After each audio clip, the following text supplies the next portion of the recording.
કાર્ય છે પરિપૂર્ણ થશે। આપણે નથી કરતા, આપણે તો એમના વતી આ બધા મંત્રોચ્ચાર કરીએ છીએ, પણ હકીકતમાં તો એમના આશીર્વાદ વચનોથી આ કાર્ય છે સંપૂર્ણ બનશે।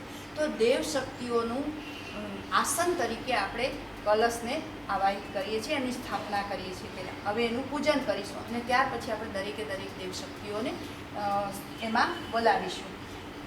કળશ છે એ આખા બ્રહ્માંડનું પ્રતીક છે।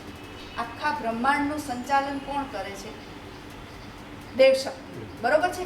એ દેવશક્તિઓને આપણે બોલાવી અને આવાહિત કરીને સ્થાપિત કરીશું, પણ આખા બ્રહ્માંડને આપણી યજ્ઞશાળામાં કે અહીંયા આગળ આપણે લાવી શકતા નથી। તો એના પ્રતીક રૂપે આપણે આ કળશની સ્થાપના કરીએ છીએ અને એની અંદરનું જે જળ છે એ પવિત્ર નદીઓનું જળ છે એવી આપણે ભાવના કરવાની કે એ સામાન્ય આપણા કોર્પોરેશનનું પાણી નથી, પરંતુ એ ગંગાજળ છે એવી ભાવના સાથે આપણે દેવશક્તિઓને એમાં બોલાવીએ છીએ।